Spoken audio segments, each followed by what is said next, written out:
The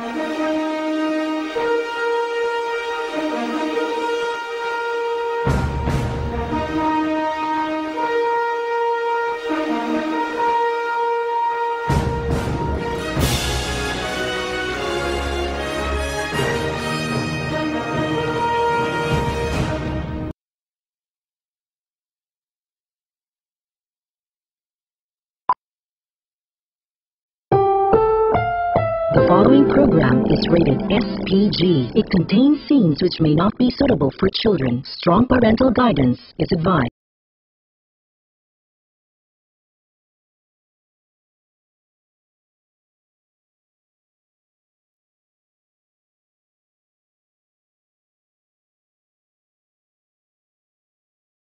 Good morning. Our topic for today is all about right triangle. How to solve a right triangle? To solve a right triangle is to find the length of its side and the measures of its angle. In other words, you need to know either an angle larger than 90 degrees and one or two sides other relations changes are the Pythagorean theorem and the sum of the angles of the triangle. If one angle is 90 degrees, the sum of the unknown angles is 90 degrees. Let's solve for we use sine function. So this is the right triangle. A, B, and C. So A is equal to 40. We use sine function. So sine A is equal to A over C. So sine A is 40. Equal to A over C is 39 centimeters. C is 39 centimeters. This is given. So C equal to 39 centimeters. So transpose A is equal to 39 times sine 40. So A equal to 39 times sine 40. The answer is 0. So 39. The sine of 40 is 0.6428. So A equal to, therefore A is equal to 25.07. To get A is equal to 25.07, we multiply 39 times 0.6428. So therefore A is equal to 25.07. This is the answer of A. So to solve for B, solve for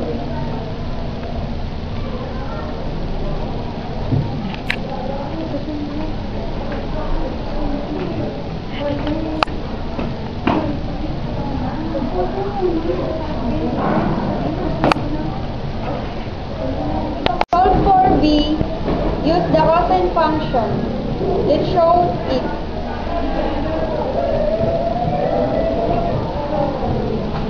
So cosine of A is equal to B over C, or cosine of A is 40 degrees equal to C over 39 centimeters.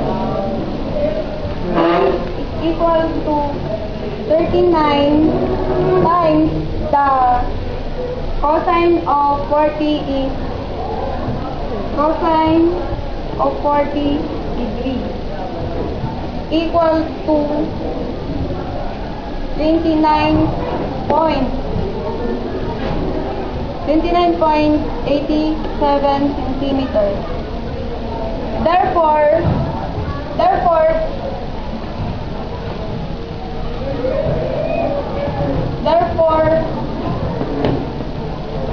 B is equal to 50 and A is 25.07 and B is equal to 29.87 centimeters.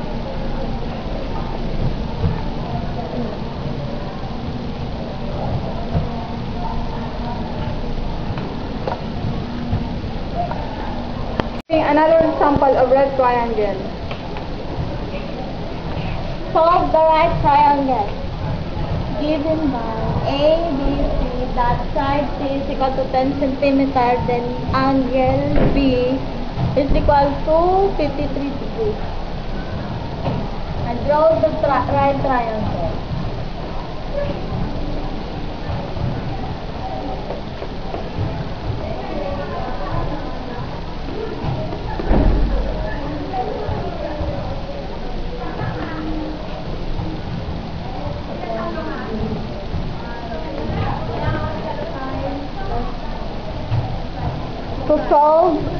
To solve side A using by cosine B. Cosine B is equal to adjacent over hypotenuse. Cosine B, cosine 53 is equal to 8 over 10. Cosine 53 is equal to 10 times by cosine of 53 is equal to 8.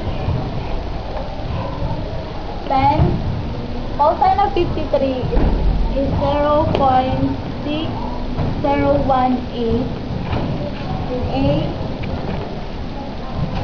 is equal to 6.018 or 6 centimeters. Therefore, outside A is 6 centimeters. For solve angle A plus angle B is equal to 90. Angle A is equal to 90 minus 53. 53. Angle A is equal to 37 degrees. Then to solve side B using by sine function. Sine B is equal to opposite over hypotenuse equal to sine B.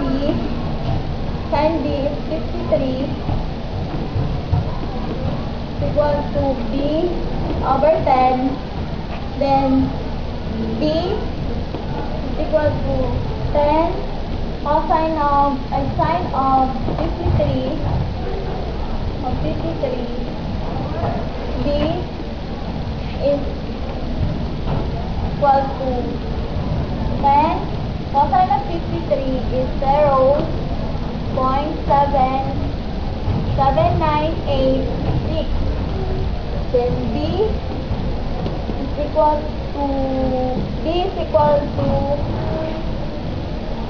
7.98 or D is equal to 8 centimeters. Therefore, side B is equal to 8 centimeters. Another problem number 2 using by tangent. A and B also is same. Solve for angle B. Solve for angle B is equal. Solve for angle B is angle A plus angle B equals 90. Angle B equals 90 minus 16. Angle B also equals 74.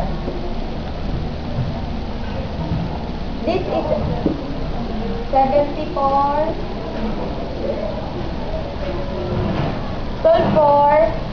Solve solve for angle B also. Ay, for side A, solve for side A. Solve for side A. Tangent A is equal to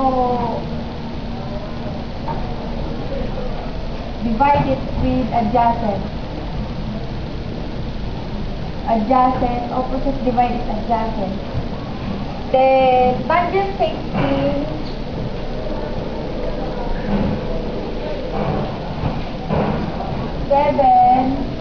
7 over 10.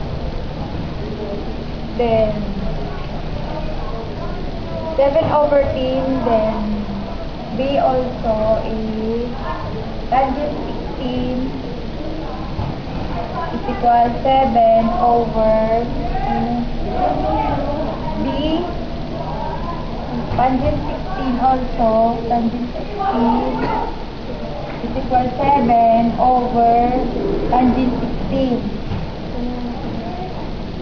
Then B tangent 16 is over tangent 16 also.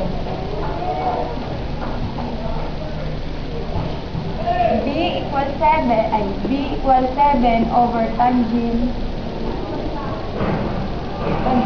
16. B is equal 7 over 0. 7 divided by tangent 16 is answer is the 0.2867. No. Then the last answer is B equals 24.41 or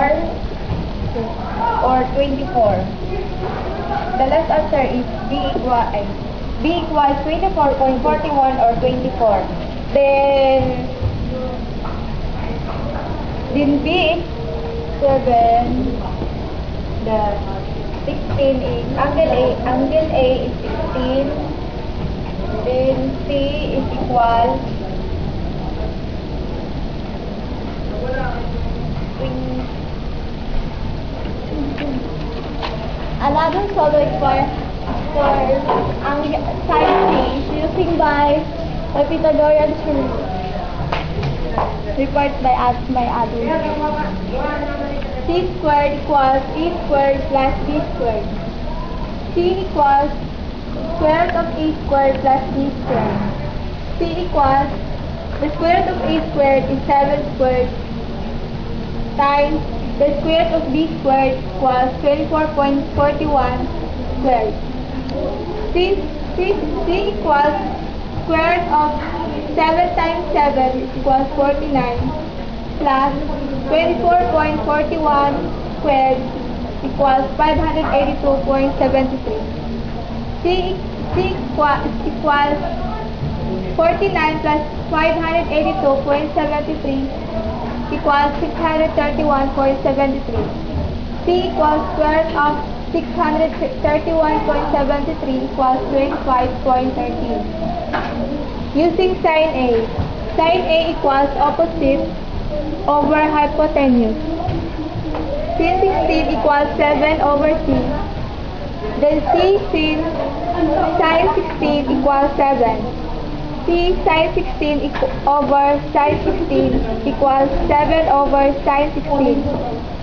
C equals 7 over the sine of 16 is 0.275.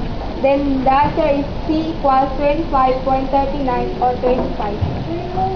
Cosine A equals adjacent over hypotenuse. Cosine 16 equals 25.13 over C. Then C cosine 16 over cosine 16 equals 24.41 over cosine 16. Then C equals 24.41 over 0.9612. The answer is C equals 25.39. Therefore, the C, therefore the C is equal 25.39.